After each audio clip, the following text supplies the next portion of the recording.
What's really going on, guys? So, some discourse.tm has been going on about MGs and suppression in CoH3 because of a highly upvoted post where this image was shown of 3 squads being pinned by a single MG. And later on, someone showed a video of 2 fall pyos that appear to be spread out, also being suppressed by a single MG. There was a lot of talk in the comments of both these posts on how suppression works, and I was honestly surprised at how many people don't actually know how suppression AOE in this game works, which, understandably, creates a lot of frustration when you think you're doing the right thing, but you get punished anyways. So I decided to make this video, not to be a balanced discussion, but to explain what's actually going on with suppression AOE, and also how there is a bit of randomness when it comes to it. In patch 1.1.4, the patch that made MGs good, along with several other changes to nerf the blobby playstyles that dominated the game on release, MGs had both their suppression speed and suppression AOE buffed. That's it. No other special mechanics or secret stats were ninja'd in. No local debuff that slowly builds suppression for any squad within the MG's arc, and no AOE that expands the more models are in the squad that's being targeted. So let's focus on how that 15 suppression radius is applied in-game. For this first test, I've placed 3 single entity squads exactly 15 range apart. When the model in the center gets fired on, all 3 will get suppressed, despite there looking like there's a lot of space between all 3 of them. If I move them even slightly further apart, we see that only the model being shot at goes down this time. This is because the 2 models on the flanks are now outside the 15 range suppression aura, which is originating from the model in the middle. To demonstrate that the suppression AOE's radius is fixed to the individual model being targeted by the MG and not extended out by other models, or radiating out from the edge of the squad, I came up with this test. I placed 2 rifle squads with their innermost models further than 15 range away from the scout that is in the dead center of this kill zone, but they're within 15 range of the scouts on the left and right. Watch what happens. As you can see, with the MG shooting at the scout model in the center of the squad, the 2 rifles are unaffected by the suppression.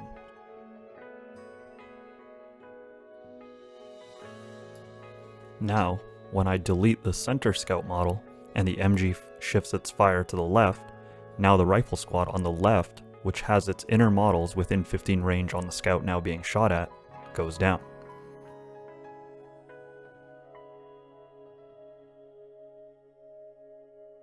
The same thing now happens when I delete this scout and the MG shifts its fire to the right. Now the rifle squad on the right goes down, while the one on the left will soon recover. I quickly wanted to show that if you keep more than a 15 range gap between the edge of each squad, you can absolutely charge an MG from the front and it'll only be able to suppress 1 squad at a time. This is necessary if you want to make sure that even if the MG's AI decides to fire at the side of the squad instead of its center, its suppression AOE will still be out of reach of your other squads.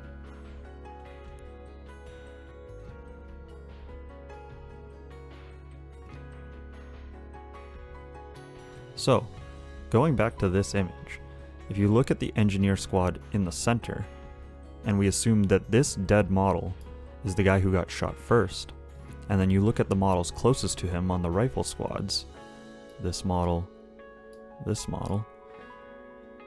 you can see that both rifle squads had at least 1 model that was within 15 range of the model being shot at. Thus, they got suppressed.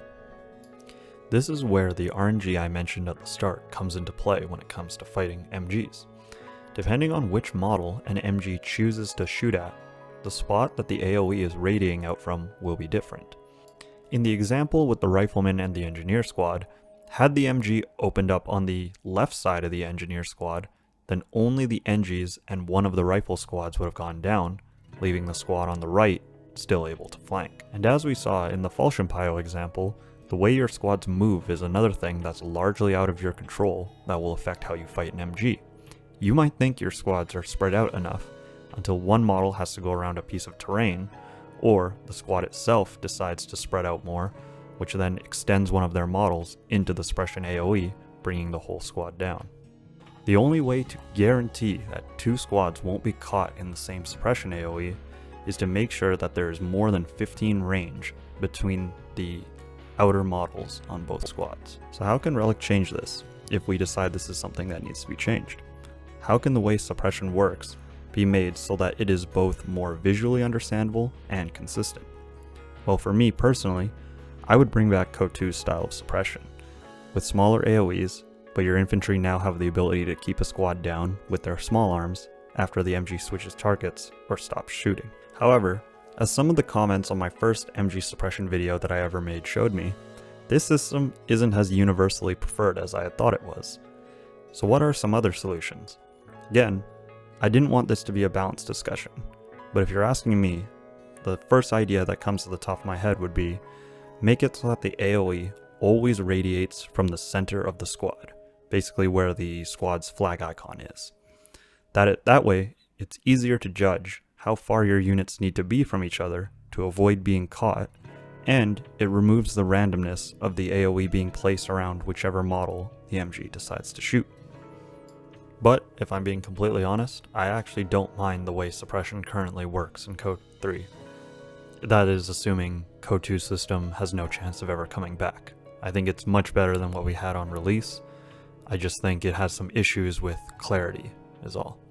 However, I am neither a top player nor a game designer, so my opinion comes with a huge grain of salt. Anyways, that's all I've gotten for now.